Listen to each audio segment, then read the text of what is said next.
Bonjour, bonjour à toutes et à tous et bienvenue à vous pour cette seconde conférence en ligne de notre série de webinaires FSK Live STOMI. Il est 11h01, donc je pense que les personnes vont nous rejoindre petit à petit. On va attendre une petite minute, le temps que tout le monde puisse bien se connecter. Et je vois qu'on a déjà 21 participants en ligne. Donc, on avait 98 personnes qui étaient inscrites pour le webinaire. Donc, on va attendre que les personnes puissent se connecter. Et je vous remercie tous d'ailleurs d'être présents.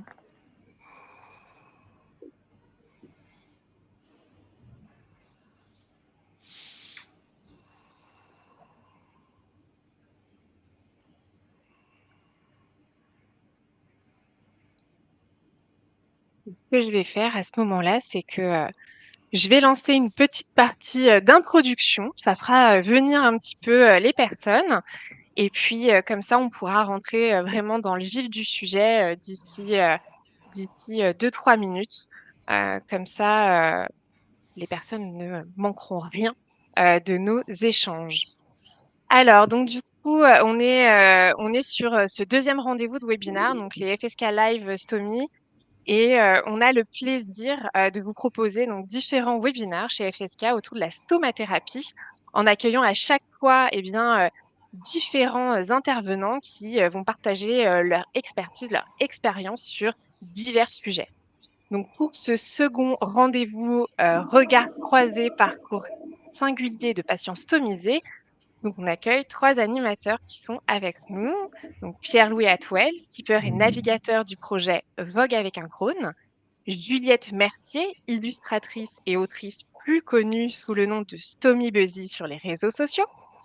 Et Kyung Vusev, tatoueur et auteur du livre L'encre et le cancer. Et donc moi, je suis Adeline Rosier, donc chef de produit stomathérapie chez FSK. Merci à tous, comme je le disais, de prendre cette heure avec nous, aussi bien pour nos intervenants que pour les participants qui nous rejoignent petit à petit. Et donc, l'objectif de ce webinaire, c'est de vous proposer un partage d'expériences autour des difficultés qui sont vécues au retour à domicile, de l'apprentissage et des adaptations à faire sur la première année quand on a une stomie, puis après, quel est le quotidien et finalement les projets en fait pour faire de sa stomie une force. Donc aujourd'hui, on a nos trois intervenants qui vont vous répondre aux questions que vous nous poserez en direct. Donc surtout, n'hésitez pas, nous sommes là pour vous et nous sommes là pour répondre à vos questions. Donc bienvenue à tous ceux qui nous rejoignent. On est désormais 27 personnes. Et avant du coup de donner la parole, je vais vous donner du coup quelques règles pour le bon déroulement de cette conférence. Donc je vais essayer de partager le document. Hop, hop, hop. Alors,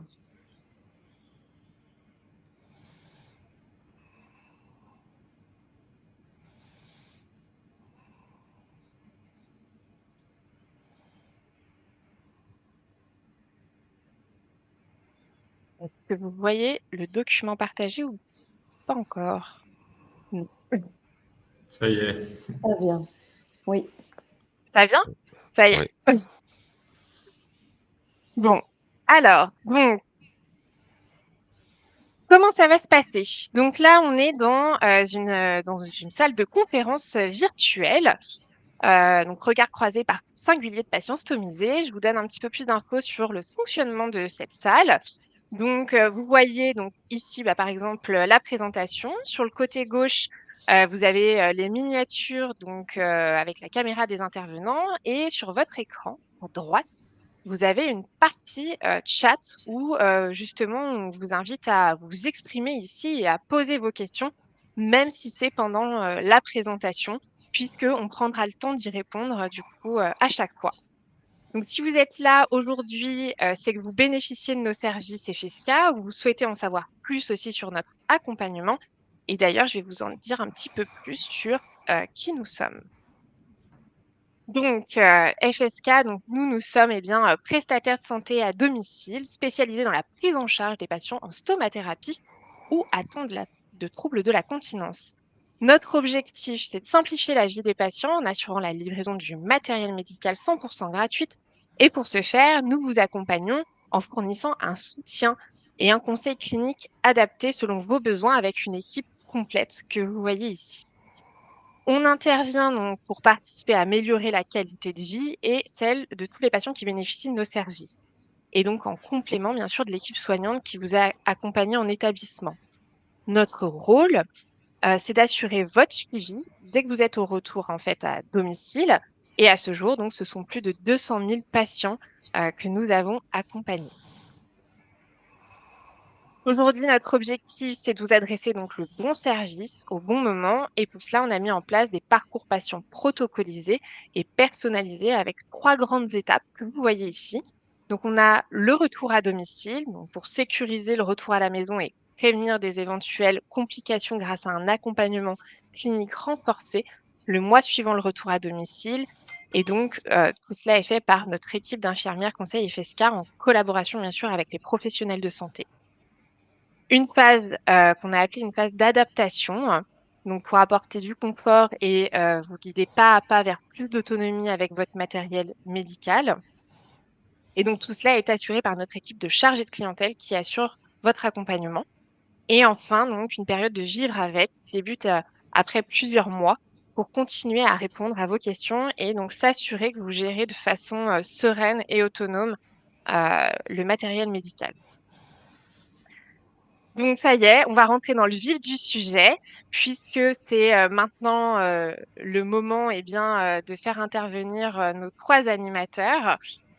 Et donc, comme je vous disais, vous n'hésitez surtout pas à nous poser des questions. Donc, on a Pierre-Louis Atwell, Juliette Mercier, Kyung Vusev. Pour commencer, donc Pierre-Louis Atwell, alors attendez, je vois que vous voyez toujours ma présentation, manifestement. Hop, hop, hop. Voilà, c'est bien mieux comme ça. C'est mieux de se voir. L'objectif, c'est qu'on puisse échanger. Donc, du coup, vous nous voyez tous les 4. Ce sera bien plus intéressant. Donc, voilà. Alors, Pierre-Louis Atwell. Donc, tu es un audacieux navigateur dans le monde de la voile. Tu braves les vagues avec une force intérieure exceptionnelle, malgré le poids de la maladie de Crohn. Donc, c'est en 2018, un mois après avoir participé à la solitaire du Figaro, qu'un déchirement de la paroi intestinale te conduit aux urgences, nécessitant la pose d'une stomie pendant 8 mois. Ton récit, émergeant des horizons azurés, transcende les océans pour devenir une source d'inspiration, illustrant une résilience remarquable face à l'adversité. Vogue avec un Crohn raconte l'histoire donc d'un jeune homme atteint de la maladie de Crohn rêvant d'aventures en mer. Donc, tu as été diagnostiqué à 16 ans et donc tu te lances en 2017 sur ce projet pour participer à la solitaire du Figaro, communiquant largement sur les MICI, donc les maladies inflammatoires chroniques de l'intestin, et en devenant un symbole d'espoir pour les 250 000 patients français, portant haut le message, même malade, tout est possible, pour reprendre ce que tu dis souvent. Et donc, au-delà d'un simple message d'espoir, toi et ton projet, vous devenez de véritables acteurs de la santé en plaçant l'expérience patient au cœur de tes actions, de toutes les actions. Et donc, transformant les épreuves en opportunités, tu poursuis aujourd'hui ton engagement à travers de nouveaux défis en course au large et en collaborant avec l'ensemble des acteurs du système de santé. Donc, déjà, merci Pierre-Louis de participer à ce webinaire avec nous. Et donc, du coup, c'est toi qui te lances le premier pour nous raconter ton histoire et ton expérience. Et donc, du coup, je te laisse la parole si tu veux bien revenir sur ton histoire avec l'astomie et nous dire finalement comment se sont déroulés les premiers jours. Oui, eh bien, merci beaucoup Adeline. Bonjour à toutes et à tous. Merci d'être avec nous ce matin. Comme Adeline vous l'a expliqué, moi je suis un patient déjà atteint d'une maladie de Crohn, une maladie donc digestive pour laquelle j'ai été diagnostiqué à 16 ans. Et finalement, moi, la stomie, elle est arrivée dans ma vie donc plutôt suite à un accident, en fait, à une crise qui a entraîné cette perforation du côlon. Et en fait, moi, je me rappelle, ce projet Vogue avec un Crohn, je l'ai lancé parce que après avoir été diagnostiqué de cette maladie digestive, j'avais beaucoup de mal à parler de ma maladie. Pour moi, c'était très gênant de parler d'une maladie digestive. Et puis, un jour, voilà, je me réveille avec vraiment des douleurs abdominales assez importantes. Et puis, je vais aux urgences et assez vite, on me fait un scanner et le chirurgien m'annonce que je vais être opéré sur le champ et que je vais avoir une stomie. Et c'est vrai que pour moi, qui a eu un long processus pour accepter ma maladie de Crohn, la stomie, je l'ai vraiment vécu comme un deuxième diagnostic. C'est-à-dire que pour moi, c'est vraiment un processus qui recommençait.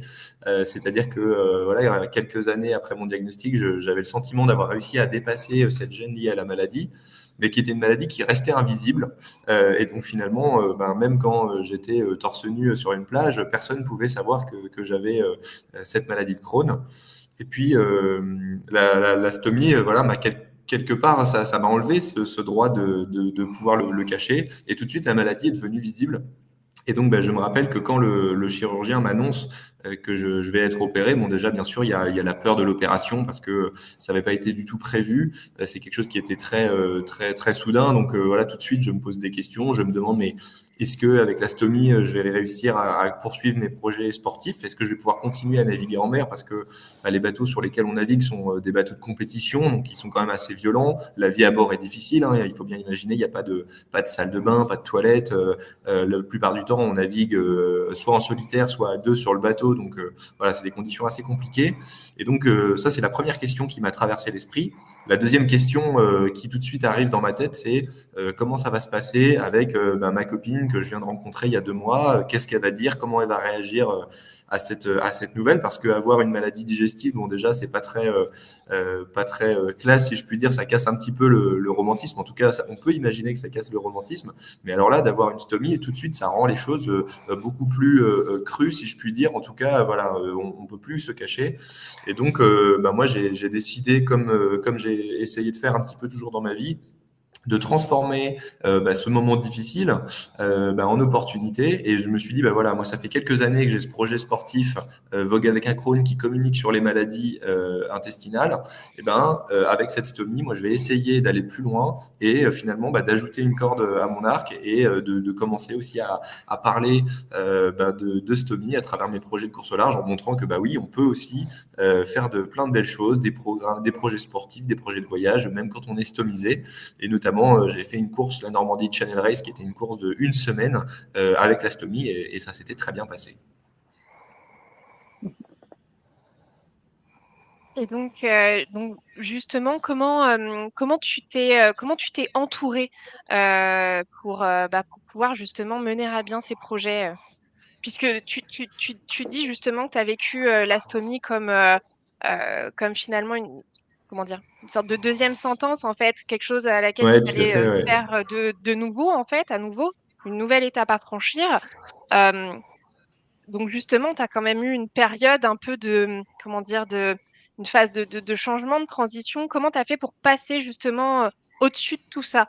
Qu'est-ce qui t'a porté? En, Qu'est-ce qui t'a aidé?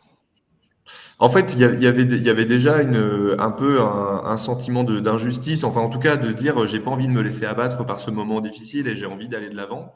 Et c'est quelque chose, moi, qui, je pense, m'a poussé déjà dans mes projets. Donc là, c'était de dire la maladie m'a pas empêché de vivre ces grandes aventures et la stomie, finalement, c'est un obstacle de plus, mais j'ai pas envie que ça m'empêche de poursuivre mes rêves d'enfant, de faire de la course au large.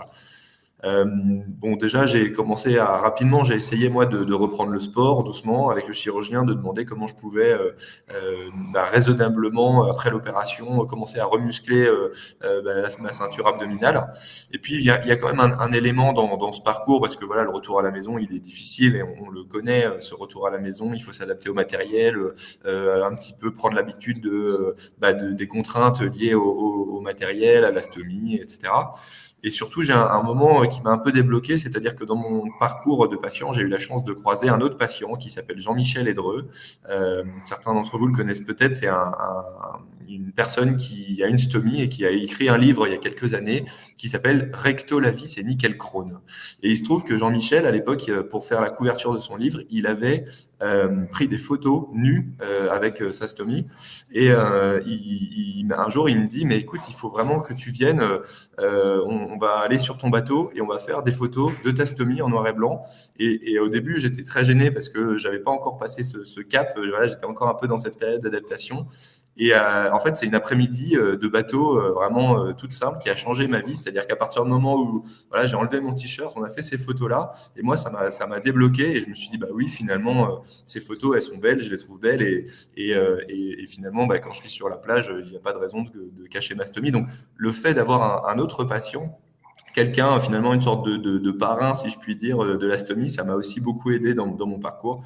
Et je pense qu'on connaît les programmes d'accompagnement comme ceux de FSK, on a des programmes d'éducation thérapeutique qui sont dispensés dans certains centres hospitaliers et qui peuvent beaucoup aider, je pense, pour essayer de se libérer un petit peu et mieux vivre avec la stomie. On a Jean-Luc qui nous dit merci pour ce partage d'expérience qui fait écho en de nombreux points à mon expérience personnelle.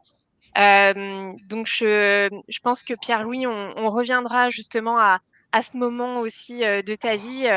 Et du coup, on va passer à Juliette. Je pense que à la fin, on aura aussi des questions qui vont se rejoindre.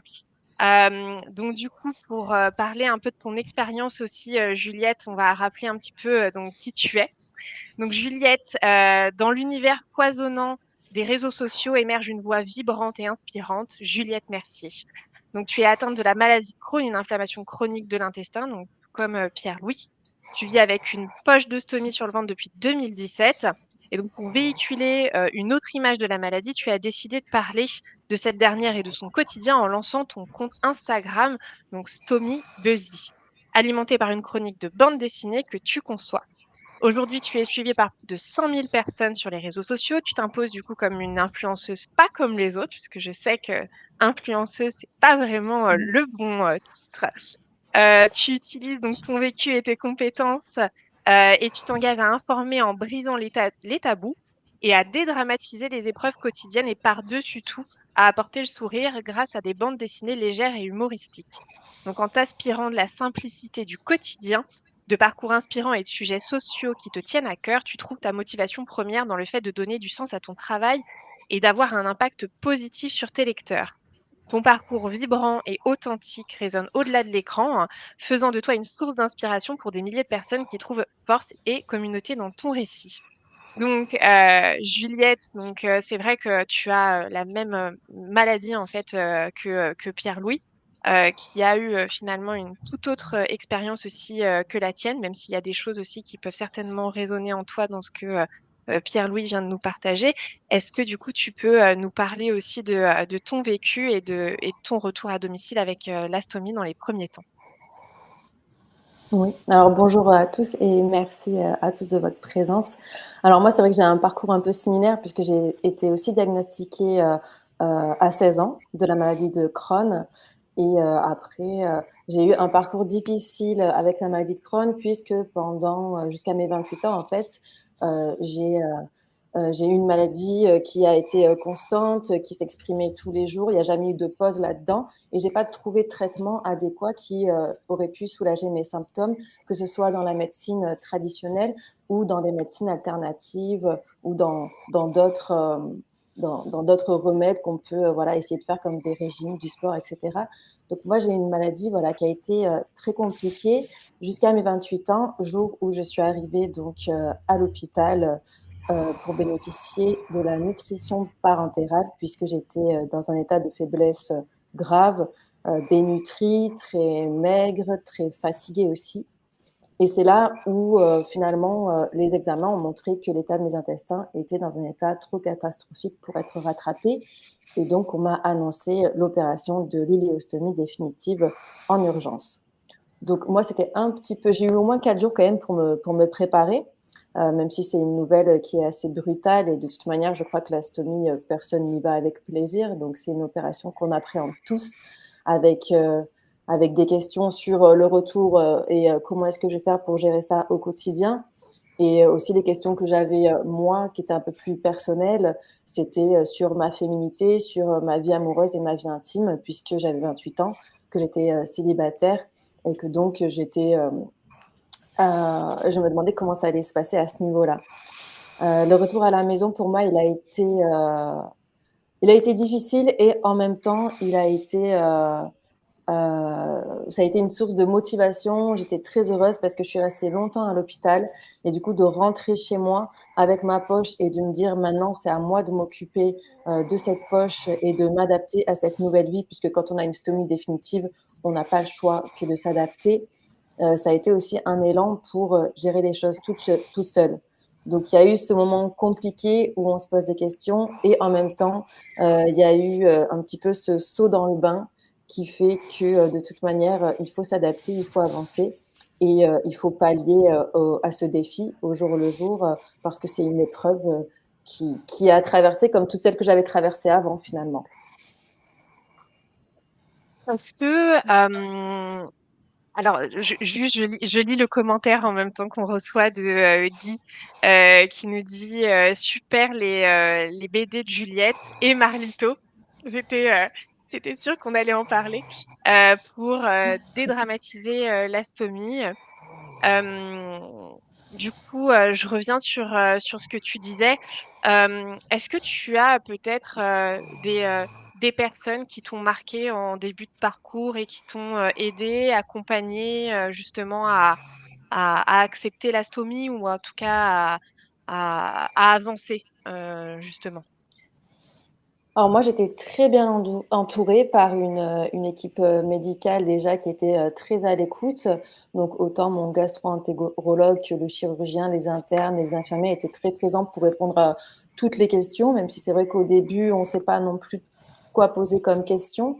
Mais j'ai eu aussi surtout mon médecin qui a eu l'excellente idée de me faire rencontrer deux jeunes patientes qui avaient mon âge en fait, et qui étaient stomisées depuis plusieurs années, donc qui vivaient avec une stomie depuis quelques années.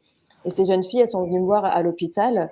Et quand elles se sont présentées à moi, finalement, j'ai rencontré deux femmes de mon âge qui travaillaient, qui voyageaient, qui faisaient du sport, qui étaient en couple aussi. Et en plus, la stomie ne se voyait pas parce que bon, c'est quelque chose qu'on ne voit pas au premier abord.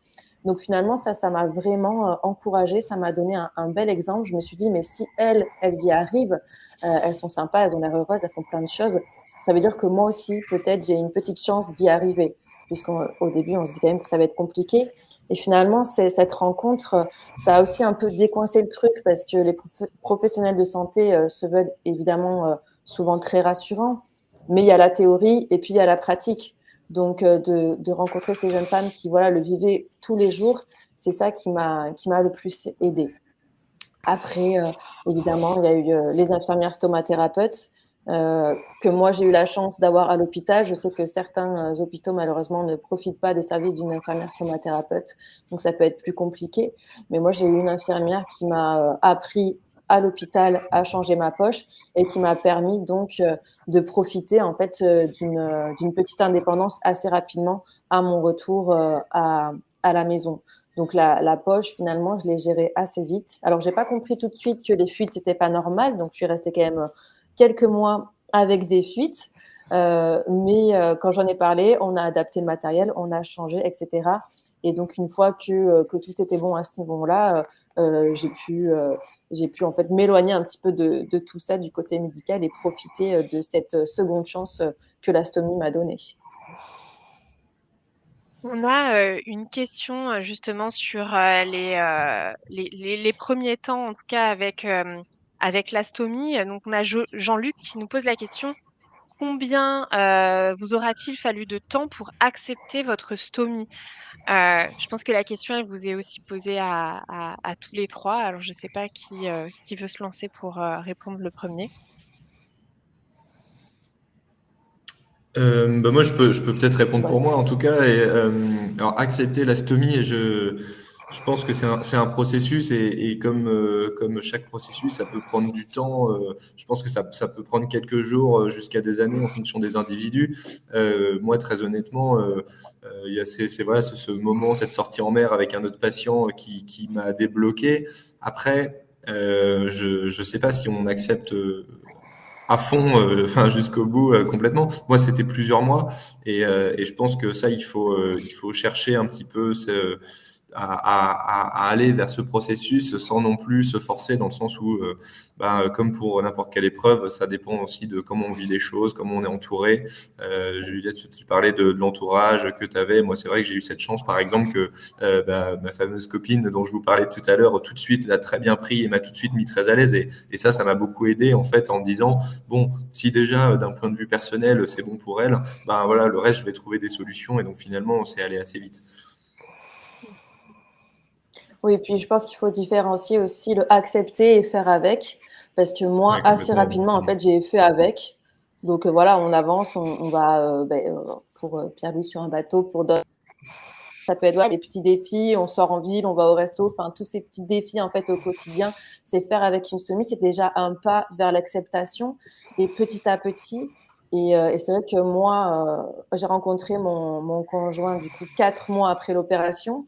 Et sur le coup, je ne pensais pas que c'était un soutien très important dans l'acceptation, mais en fait, c'est complètement, puisqu'il y a quand même un regard qui se renvoie, il y a une confiance qui se met en place, etc. Donc, je dirais un peu comme Pierre-Louis, ça dépend des gens, mais il faut quand même quelques mois. Maintenant, le faire avec, je trouve, peut aller beaucoup plus vite et on peut faire plein de choses quand même assez rapidement. Moi, je dirais que quelque part, à la limite, on n'a pas le choix. Parce que moi, dans mon cas, c'était la stomie, parce que le pronostic vital était engagé.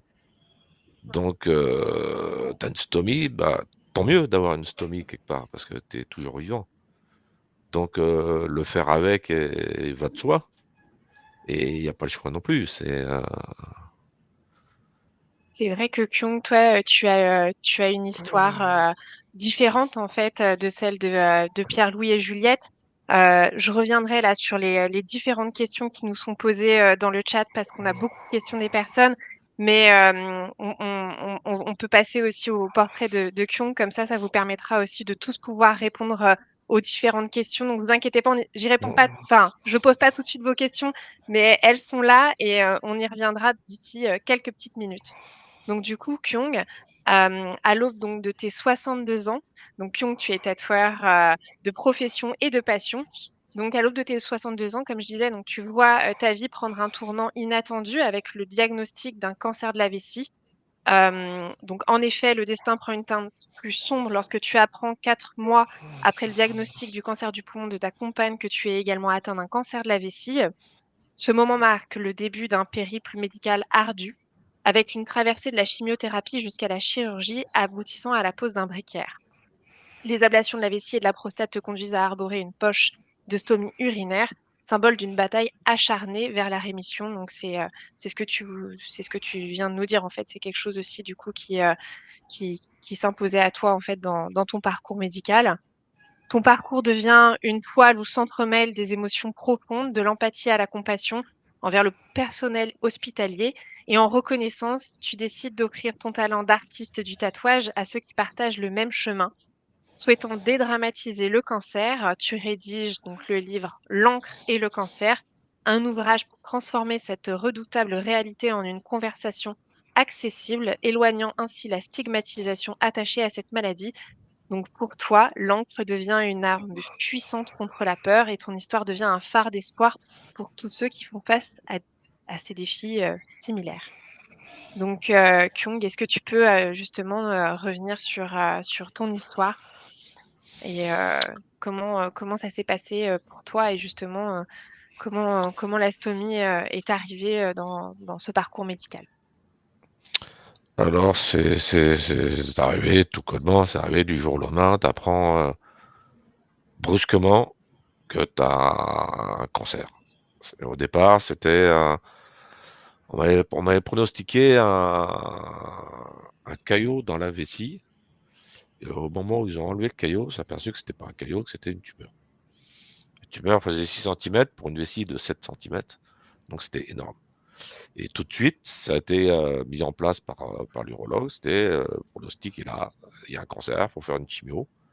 Suite à la chimio, on va faire systématiquement une ablation de la vessie pour éviter tout ce qui est récidive. Donc, c'est le protocole dans ce genre de pathologie. Et après l'ablation de la vessie et de la prostate, il y avait plusieurs solutions qui se posaient à moi. C'était soit de faire une fausse vessie, soit d'avoir une poche urinaire. La fausse vessie m'explique qu'il faut 1 an pour maîtriser de pouvoir uriner normalement 2 jours et 2 ans pour pouvoir uriner la nuit. Parce que la vessie, c'est un muscle, quand elle se remplit, c'est ce muscle qui vous prévient que vous avez envie d'aller uriner. Et quand on vous remplace la vessie par un bout d'intestin, il y a plus de muscle. Donc, on ne peut pas se retenir. Et on ne sait pas quand c'est plein ou pas plein. Et en plus de ça, différents urologues que j'ai pu voir m'ont prévenu que il pourrait y avoir des risques d'infection avec une fausse vessie et tout ça. Et que le moins contraignant serait d'avoir une poche. Donc, je suis parti exactement sur la poche. De toute façon, c'est pour traîner, de repasser au bloc.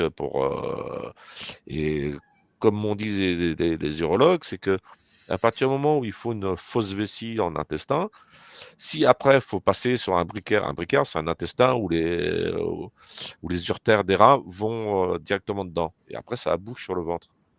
Et je disais que le problème, bon, c'est qu'une fois qu'ils avaient fait une manip avec une fausse vessie, repasser sur un briquet, c'était plus compliqué. Voilà, moi, je considère ça plus comme un problème de plomberie. Tu as une maison, tu installes ta plomberie, si tu dois changer de système, c'est plus compliqué. Il faut tout retravailler là-dedans. Je me suis dit, le plus simple, c'est de partir sur quelque chose de plus cohérent, de plus sécure aussi.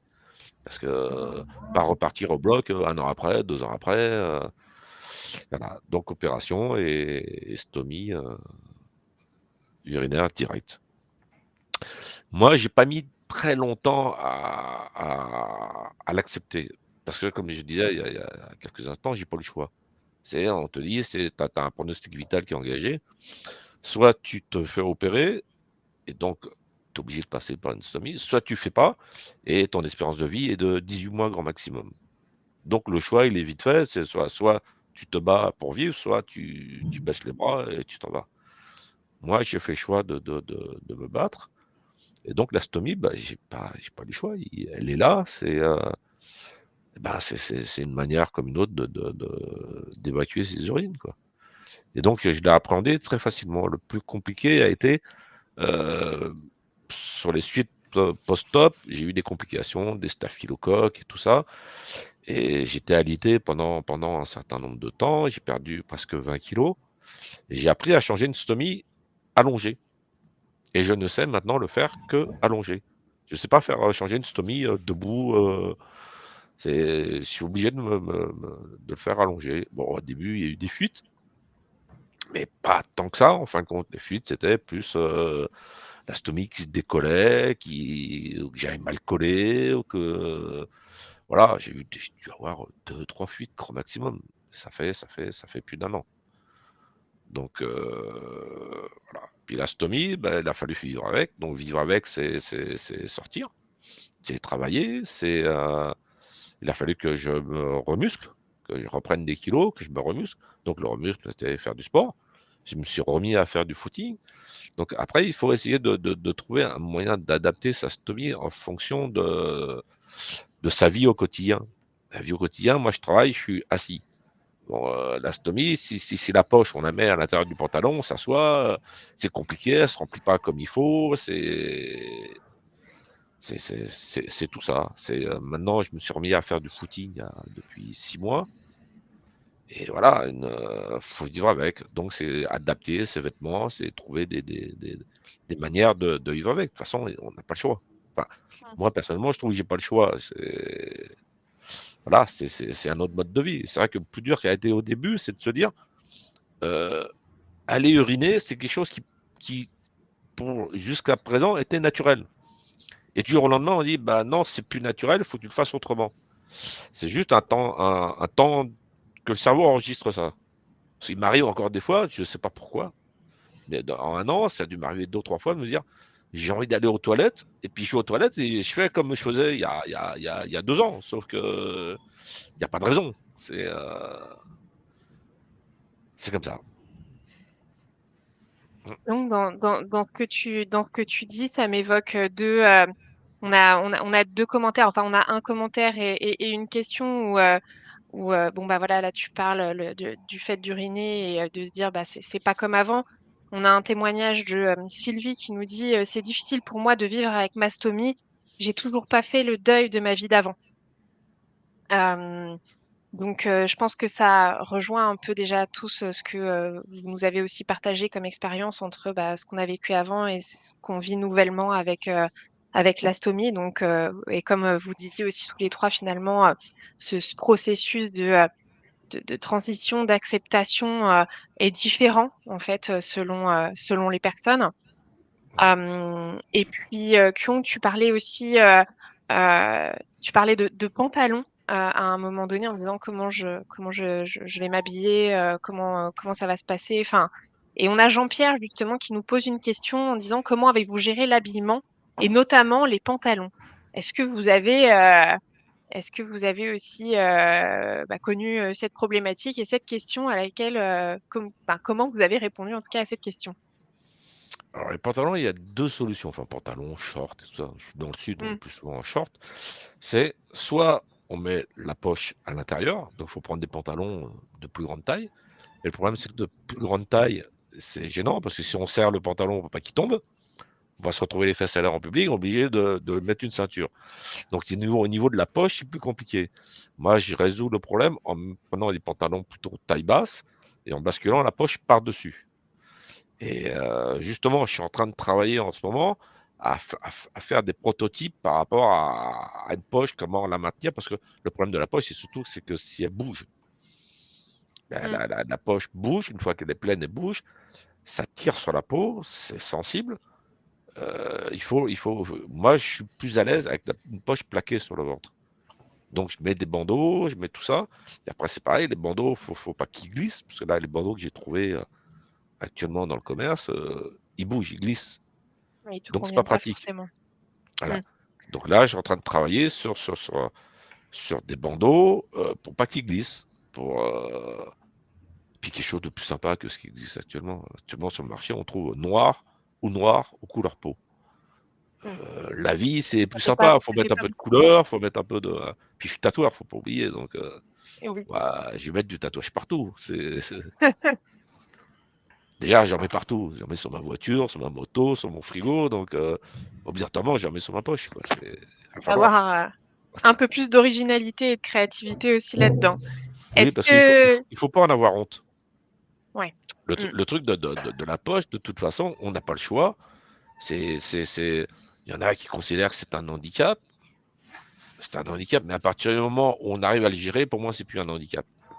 C'est une autre partie de soi. Avant, on avait une vessie, elle était à l'intérieur. Enfin, pour moi, j'avais une vessie, elle était à l'intérieur. Maintenant, elle est à l'extérieur. Ben, il faut faire avec, il faut s'adapter avec. Je dis pas qu'il faut le revendiquer, mais il faut pas avoir peur d'en parler. C'est comme le cancer.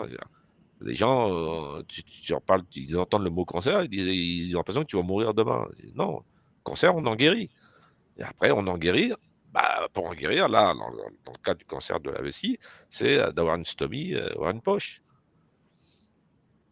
Est-ce que, je reviens du coup sur l'habillement, est-ce que Juliette et Pierre-Louis, pour vous aussi, ça a été une problématique, l'habillement, une question que vous avez eue dans votre parcours? Alors Vas-y, moi, Juliette. à l'hôpital déjà, ouais, comme c'était une stomie aussi définitive, on m'a demandé où est-ce que je la voulais. Donc, en fait, je l'ai placée un peu au hasard avec un feutre en mettant voilà, un point sur mon ventre.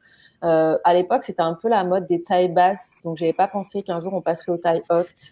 Et aujourd'hui, c'est beaucoup des jeans taille haute, des pantalons taille haute. Ça ne m'arrange pas du tout.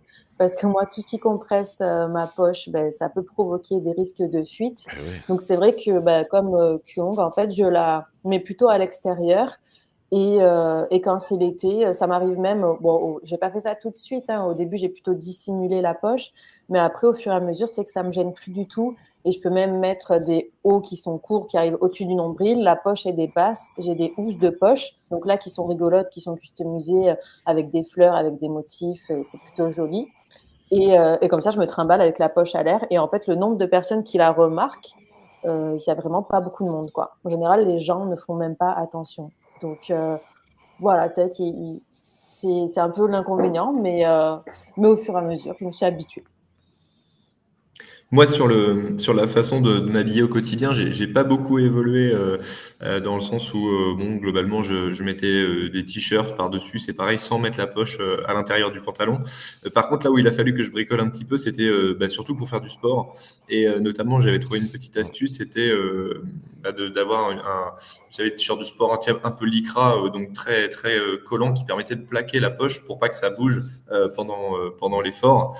Et je pense que c'est assez intéressant de voir finalement que chaque patient, en fait, on est tout le temps un petit peu en train de bricoler. Tu vois, Kyung, tout à l'heure, toi, tu disais, bah oui, tiens, il a fallu que j'essaye, j'ai essayé dedans, j'ai essayé dehors. Et je pense que c'est ça un peu, et je pense qu'on voit bien que les patients, globalement, on est toujours en train d'essayer des choses, d'essayer de s'adapter.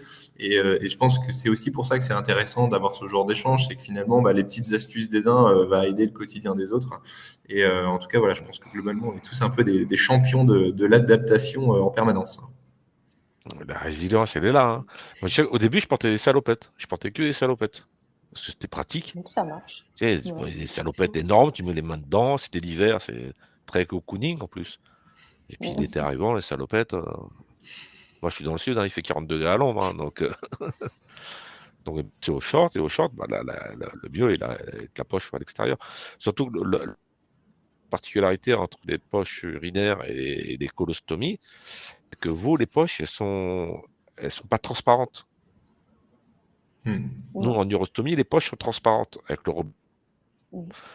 Donc, ce que tu disais, Juliette, moi, je le faisais au début, je le laissais à l'air, ça se voyait, ça se voyait, ça se voyait pas, ça se voyait pas. Mais le fait que la poche soit transparente, qu'on voit l'urine à travers, était plus gênant pour les gens. Ça, Ouais. il bloquait un peu dessus. Du coup, je fais comme toi, j'ai acheté des couvre-poches. Et la couvre-poche, c'est purement esthétique. Par contre, c'est pas pratique. Oui. Parce que, Non. parce que le poids et le ballon de la poche crée une gêne. Voilà,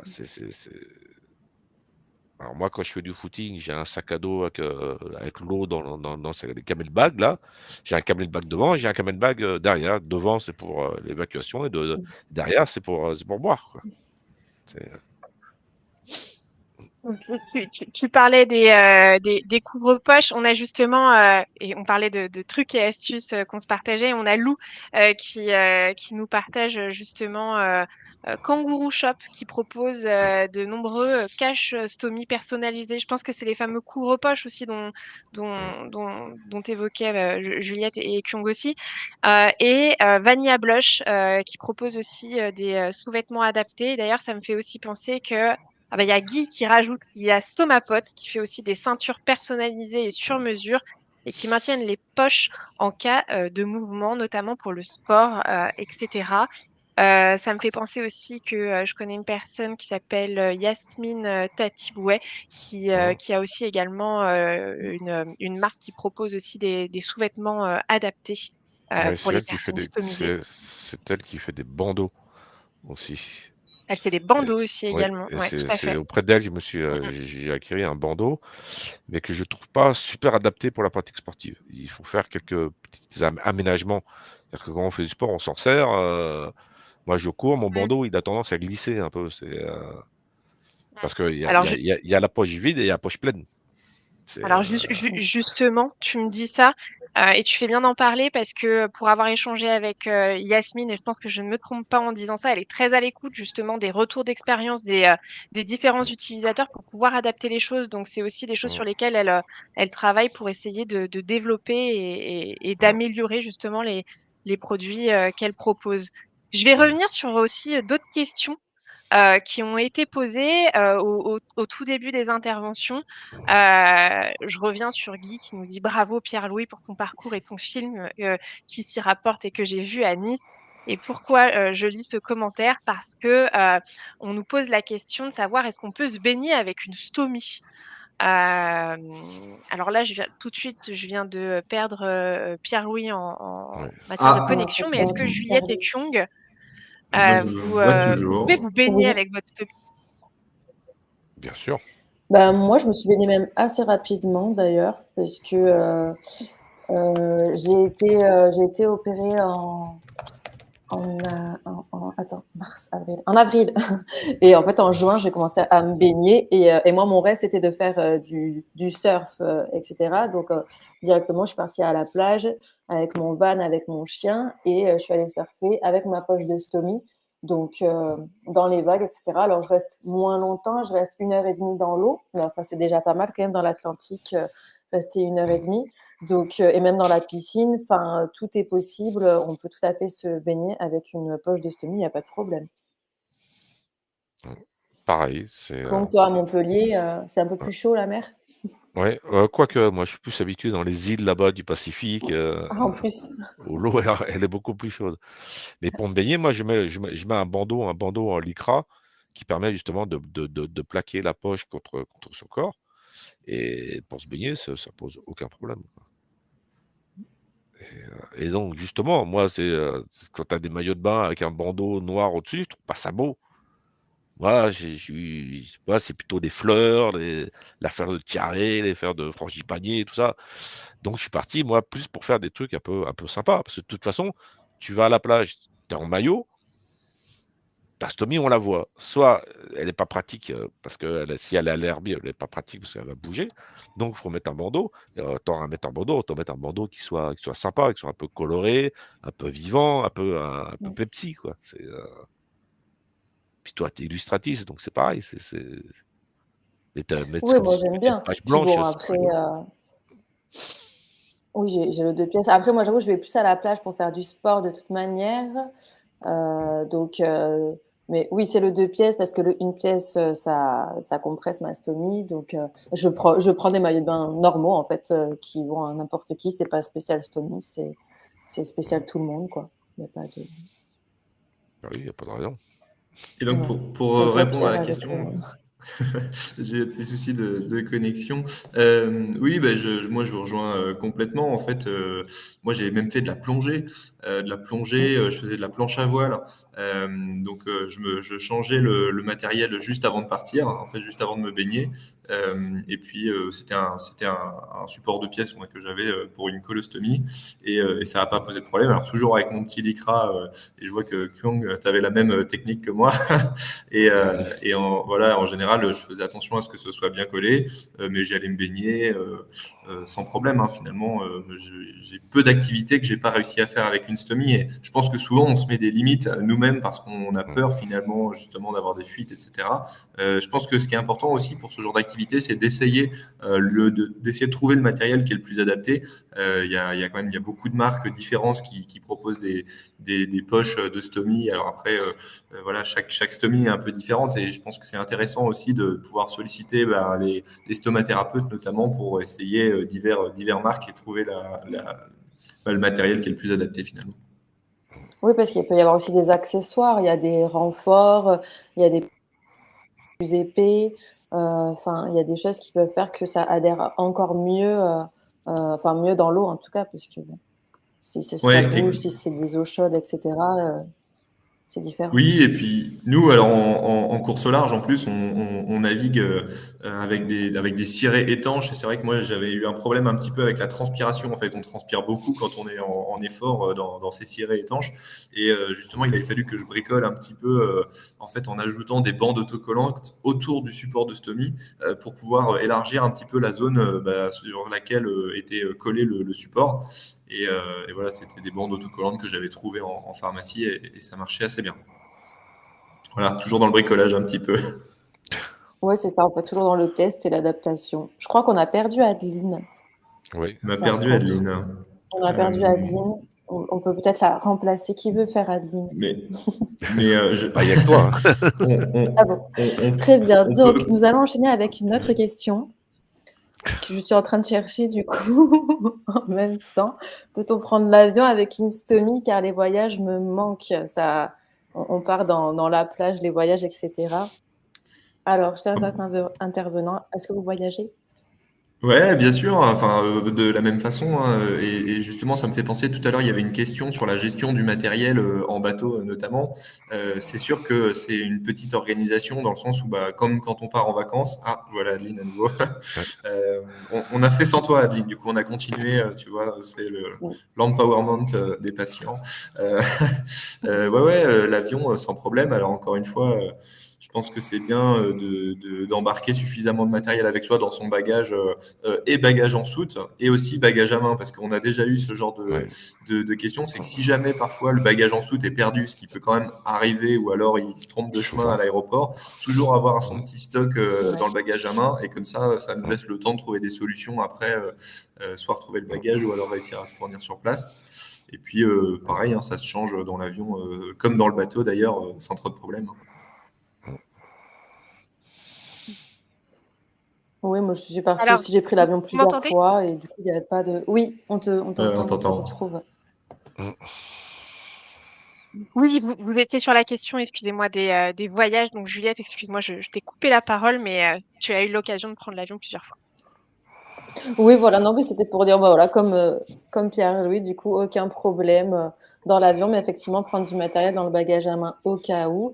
Et non, chaque année, j'ai fait des voyages même très longs avec 15 heures d'avion. Enfin, il n'y a pas de souci avec ça. Faut bien coller sa poche, faut avoir du matériel. Faut éviter aussi, évidemment, une alimentation qui va avoir un flux plus important, hein, plutôt pris et pas trop de boissons gazeuses. Mais c'est comme pour tout, en fait. Si on part faire une randonnée de 5 heures ou si on part en voyage, il faut s'adapter et voir comment réagit notre corps pour que ça se passe au mieux. Donc, je pense que en tout cas, c'est tout à fait faisable.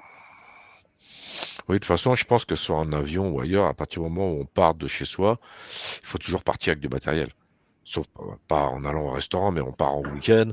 Moi, j'ai un bagage cabine, c'est une petite valise à roulettes. Dedans, j'ai tout mon matériel. Et même plus que ce qu'il en faut, au cas où d'une poche qui fuit, soit un problème d'origine. C'est arrivé. Bah voilà, et puis après, on gère, quoi. C'est pas... Par contre, quand je vais manger au resto, quand je sors le soir, je prends rien. Je pars... ça a tenu toute la journée. Pourquoi ça va pas tenir les 2 heures où tu es au resto? Donc... Oui, ça c'est avec le temps, on prend de plus en plus confiance en son matériel. Avant, moi, j'avais toujours du matériel de secours. Et puis, bon, ça m'a duré même pas un an. Maintenant, ça fait un moment que je prends plus de matériel de secours quand je sors de chez moi. On oublie aussi. Ah. Moi, je suis restée un moment aussi avec au moins 2-3 fuites par jour. Je n'avais pas compris que c'était pas normal. Donc, Et comment tu as résolu le problème, du coup, Juliette? En fait, j'ai eu un rendez-vous avec mon infirmière stomathérapeute et donc elle me demande alors, ça se passe comment la stomie? Moi, je dis bah c'est très bien. Bon, j'ai 2-3 fuites par jour, c'est un peu embêtant, mais ça va parce que j'avais pas de douleur, pas de symptômes. Donc moi, en fait, la vie avant la stomie a été très difficile avec la maladie. Que la vie après, finalement, gérer 2-3 fuites, ça me dérangeait beaucoup moins. Et là, elle m'a dit mais en fait, c'est pas du tout normal. Normalement, vous devez avoir 0 fuite quoi. Enfin, et donc, j'étais étonnée. On a changé de matériel et j'ai trouvé ce qu'il fallait. Est-ce que du coup, Pierre-Louis Kiong, vous avez aussi vécu la même situation en vous disant les fuites, bon, bah, c'est normal qu'il y en ait, et puis bah, du coup, on verra plus tard? Moi, j'ai eu peu de suite parce que j'avais une colostomie, donc finalement très basse dans le système digestif. Donc en fait, de façon très concrète, moi j'avais plutôt des selles qui étaient très moulées. Hein, donc moi j'avais pas trop cette problématique. Par contre, c'était souvent un problème d'organisation. C'est-à-dire que moi je suis pas toujours très bien organisé. Et parfois au début sur le matériel, voilà, on parlait justement du fait qu'il faut toujours avoir son petit stock de poche pour partir. Bon bah il y a eu des fois où c'était un petit peu chaud chaud et où il avait fallu que je me rationne un petit peu en termes de poche. Voilà. Puis après, avec le temps, j'ai appris à avoir un plus gros stock et à mieux m'organiser. Non, au niveau des fuites, non, il n'y en a pas eu tellement. C'est plus un problème genre fabrication d'un truc d'usine, le robinet qui fuit d'origine. Bah, t'en rends vite compte, mais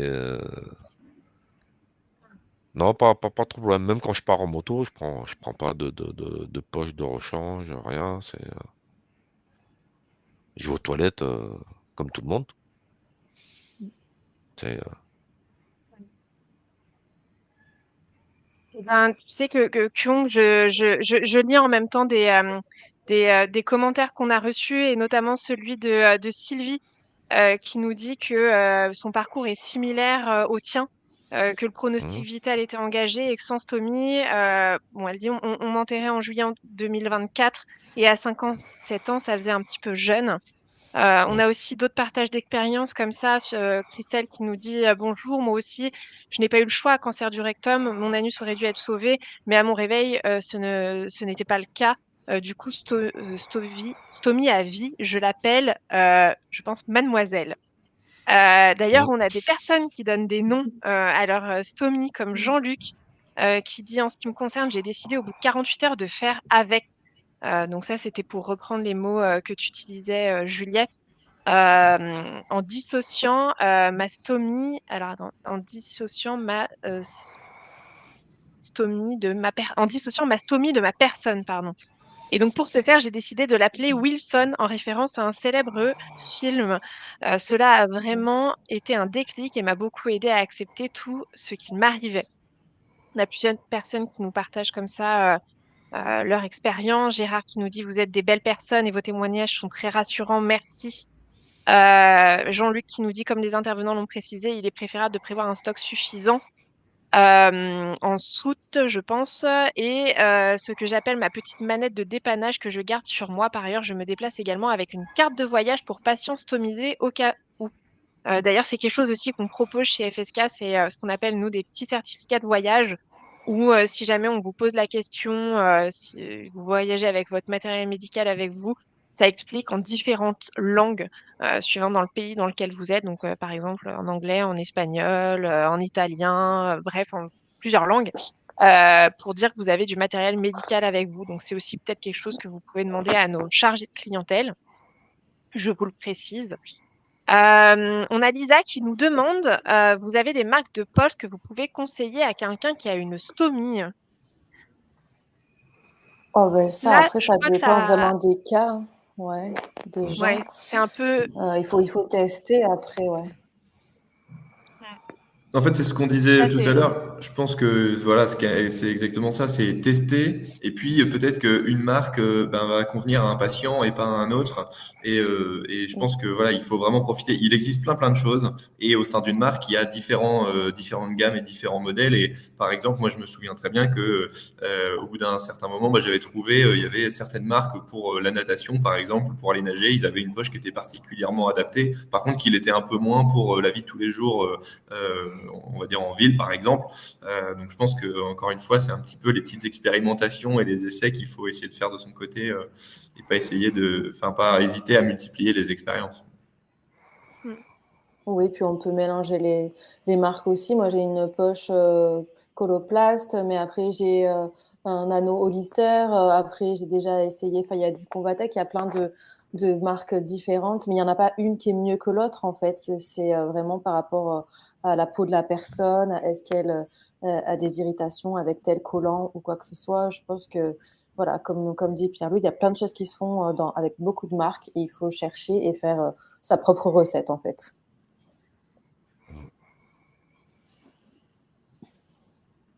Effectivement, c'est propre à chacun. Nous, ce qu'on conseille tout de suite, en tout cas, ce que les chargés de clientèle ont l'habitude de conseiller chez nous déjà, c'est comme tu le disais tout à l'heure, Juliette, c'est d'avoir les conseils aussi de sa stomathérapeute. Si on en a une en établissement, eh bien, lui poser la question pour savoir ce qui sera le mieux adapté, éventuellement aussi de tester. Il y a des choses qui pourront mieux fonctionner d'autres. Et donc, chaque profil de personne est différent, chaque peau est différente. Donc en fonction du besoin, le matériel adapté et qui convient sera trouvé. Est-ce que vous m'entendez toujours? Oui. Oui. Oui. Oui, super. Je vois que j'ai un message d'erreur qui s'affiche. Tout va bien. Et donc, du coup, voilà, nous, ce que l'on conseille, c'est de se référer eh bien, à sa stomathérapeute ou en tout cas à son professionnel de santé en établissement. Et chez nous, si vous avez bien sûr des questions d'ordre clinique, médical, on peut aussi œuvrer pour du conseil par le biais de nos infirmières stomathérapeutes conseils qui peuvent également aider, aiguiller, bien sûr, toujours avec le soutien et sur recommandation des professionnels de santé en établissement. On a une autre question qui a été posée par Jean-Luc. Pourriez-vous me rappeler la référence du livre évoqué par Pierre-Louis en début de webinaire? Alors, je crois que Pierre-Louis n'est plus tout à fait connecté, mais Si. si j'ai bien Moi, je noté, vous vois toujours, mais Je je crois qu'on sais le pas voit si vous pas, mais m'entendez. qu'il est là. c'est là? Ouais. Ah, je Ouais, te voyais plus, je te je voyais suis plus. là, pardon. J'avais Ouais, noté ouais. que c'était Jean-Michel Hédreux. Exactement. Le livre, c'est Recto la vie, c'est Nickel Krone. Exactement. Je crois que ça a été rappelé dans le chat. Euh, Ah, super, top, parfait. Ensuite, on a Guy qui nous dit natation, ski à la journée, randonnée et plus, tout est possible. Il suffit de s'adapter, ceinture, renfort et de trouver son bon matériel. Bon, bah, je crois que ça récapitule aussi un petit peu ce que vous disiez par rapport euh, au fait de trouver le bon matériel de stomie en fonction aussi de ce que l'on fait. Est-ce que vous auriez des choses à ajouter ou à compléter, puisque notre webinaire touche bientôt à sa fin? Est-ce que vous auriez des messages que vous souhaitez nous partager? Moi, si j'ai un message pour ceux qui sont avec nous aujourd'hui, c'est surtout ne vous mettez pas de limites. Voilà, on sait que l'astomie, ça peut être une épreuve dans la vie. Il y a des moments plus ou moins marrants. Comme on l'a dit, je pense qu'il faut aussi parfois se laisser le temps. On a bien compris qu'il y avait, j'aime bien Juliette, ta phrase qui disait il y a le vivre avec et puis l'accepter. Et je pense que ça, il faut aussi se laisser le temps aussi. Voilà, peut-être ça peut prendre des mois, pourquoi pas des années. Et en tout cas, voilà, ne vous mettez pas de limites et oser expérimenter, oser en parler, parce que je pense qu'on est tous d'accord ici pour dire que finalement parler de ces choses, ça fait du bien. C'est aussi plus facile de pouvoir en parler librement. Donc voilà, ne vous mettez pas de limites parce que tout est possible avec l'astomie. Avec ou sans, hein. Avec ou sans d'ailleurs, complètement. De toute façon. Ouais, de toute façon, la résilience, ça commence comme ça, hein. C'est continuer d'aller de l'avant. C'est un accessoire, on va dire. C'est ça, quand ça Aujourd'hui, devient plus qu'un l'astomie. détail, c'est qu'on a fait le plus gros du chemin. Après, chacun va à son rythme. Ça peut être avancer avec des petits défis, ça peut être se jeter tout de suite dans la gueule du loup, ça dépend des gens. Et puis, on est tous différents au niveau de la stomie. Donc, ce qui va être facile pour moi peut être difficile pour aussi quelqu'un d'autre. Il n'y a pas à culpabiliser ou toujours se comparer. On peut s'inspirer de parcours. Mais après, c'est très personnel et je pense que aussi, voilà, chaque personne doit faire en fonction de lui, écouter son corps et s'écouter pour avancer petit à petit. Mais voilà, moi, je pense qu'avec la stomie, il y a plein de choses qui sont possibles. Et comme dit Kluang, en fait, c'est un accessoire que moi, je trouve vachement pratique en plus pour plein de choses, hein. Ça évite d'aller aux toilettes, les urgences, etc. Tout ça, on peut rouler longtemps. Enfin, voilà, c'est bien. Je suis d'accord avec toi. Parce que moi, je vois, par rapport aux gens que je tatoue, maintenant, je fais plus de pause pipi. Donc, je tatoue plus Et longtemps. voilà. Les séances, elles sont plus longues. Et quand je pars en moto, je ne m'arrête plus. Donc, c'est plus Voilà. pratique.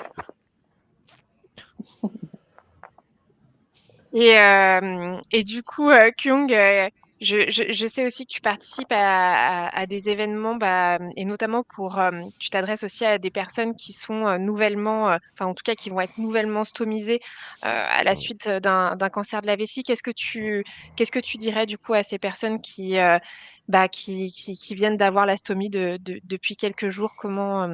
Qu'est-ce que tu leur adresses comme message? Ben, c'est ce qu'on disait tout à l'heure, c'est de continuer à vivre. Puis à partir du moment où tu as eu un pronostic vital qui a été engagé, on t'a, entre guillemets, soigné, parce que le cancer, bon, tu as une phase de rémission qui dure 5 ans, et à partir de là, faut profiter d'autant plus. Faut profiter d'autant plus. La stomie, c'est un moyen de rester en vie. C'est tout. Il faut aller de l'avant, il faut continuer, il faut profiter beaucoup plus même qu'avant. On s'aperçoit que l'échéance, elle a été proche. Et puis on arrive à l'éloigner. De toute façon, on y arrivera un jour ou l'autre, hein. Et si on arrive à l'éloigner, il faut profiter beaucoup plus des choses et des gens qui nous entourent aussi énormément, quoi. C'est ça. Ouais. Faut continuer à profiter de la vie avec cet accessoire, comme vous le dites tous ensemble. Bon, bah, du coup, il est 12h05. Donc, on a fait notre heure de webinar. On va clôturer aussi en parlant de vos différentes actualités. Je pense que c'est aussi intéressant de savoir pour nos participants ce que vous faites et quels sont vos projets, parce que c'est aussi justement ça le message de ce webinar. C'est aussi de montrer que il y a toute une partie sur les premiers jours qui sont passés de vie avec la stomie, d'apprentissage, d'acceptation, comme vous en avez parlé, qui se font différemment pour chacune des personnes. Et puis ensuite, il y a le quotidien et puis il y a les projets, ces différents projets qui vous animent aujourd'hui. Kyung, pour rappeler, donc tu es le fondateur de InCrab, INKRABE, si les personnes recherchent, on ne sait jamais. Et donc, c'est une association faisant la promotion et le développement de l'art corporel, notamment pour le bien-être des personnes atteintes par le cancer ou en rémission, qui désirent cacher les cicatrices ou les stigmates du cancer, ainsi que les personnes travaillant dans le milieu médical, donc IDE, ASS, ASSH, secrétaire, agent de maintenance, brancardier, etc. Donc, n'hésitez pas à en parler tous autour de vous. Et tu nous livres également ton parcours chaotique avec une vision honnête dans ton livre L'encre et le cancer, qui est disponible en ligne sur thebookedition.com et également sur ton site internet cœurdetatoueur.fr. Juliette, de ton côté, on partage ton actualité avec la bande dessinée L'envers du divan, que tu as réalisé aussi avec la psychologue Delphine, qui nous plonge dans les coulisses de la vie d'une psy et de ses patients. Et Delphine y dévoile ses précieuses connaissances, tandis que toi, de ton côté, tu injectes ta dose d'humour déjanté. Et c'est une alliance parfaite entre contenu informatif et humour. Et cette BD est disponible dès maintenant en librairie. Ne manquez pas l'équilibre parfait, du coup, entre sagesse et folie. Ça te caractérise si bien. Et enfin, Pierre-Louis. Pierre-Louis, toi, tu repars, ça y est, en voyage. On parlait des voyages, et tu repars très prochainement. C'est déjà le 7 avril prochain que tu vas repartir avec Vogue, avec un Krone, pour une nouvelle course transatlantique épique de Belle-Île, donc dans le Morbihan à Marie-Galante en Guadeloupe, avec un équipage de choc. Et donc, ne manquez pas cette odyssée maritime où passion, compétence et solidarité se marient à la perfection. Suivez la team Vogue avec un Krone dans cette course audacieuse et vibrez au rythme des vagues. Je pense qu'on peut dire qu'on pourra suivre tout ça aussi sur tes réseaux sociaux. Avec plaisir. Donc voilà, c'est terminé pour nous pour cette heure de webinaire. Merci à tous pour vos commentaires, pour vos partages d'expériences, vos différents témoignages. Merci à nos 3 intervenants, encore une fois, grandement merci à vous d'avoir partagé votre vécu. C'est toujours intéressant justement d'aller piocher les différents trucs et astuces pour reprendre vos propos et savoir un petit peu comment vous avez aussi vécu les choses. Parce que, comme on l'a vu, il y a des personnes qui se retrouvent exactement dans ce que vous dites dans vos différents parcours. Si vous avez encore des questions, n'hésitez pas à nous joindre sur nos réseaux sociaux. Sur Instagram, vous devez avoir un petit bouton qui s'affiche avec écrit «Suivez-nous sur Insta». N'hésitez pas à poser vos questions et nous aussi, on y reviendra si on n'a pas pu y répondre directement sur notre compte. Vous avez aussi un autre petit bouton qui vous permet de rentrer en contact avec nous si besoin. Donc, on vous recontactera si vous avez des questions. Et si vous avez des questions d'ordre clinique, là, on vous enverra plus vers nos infirmières, stomathérapeutes, conseils. Donc maintenant, se clôture ce second webinaire. Merci à tous pour vos remerciements qui s'affichent dans les commentaires. Et du coup, je vous dis à bientôt pour un prochain rendez-vous des FSK Live Stomy. Merci à tous. Merci Au beaucoup. À revoir. bientôt. Merci, au revoir tout le monde.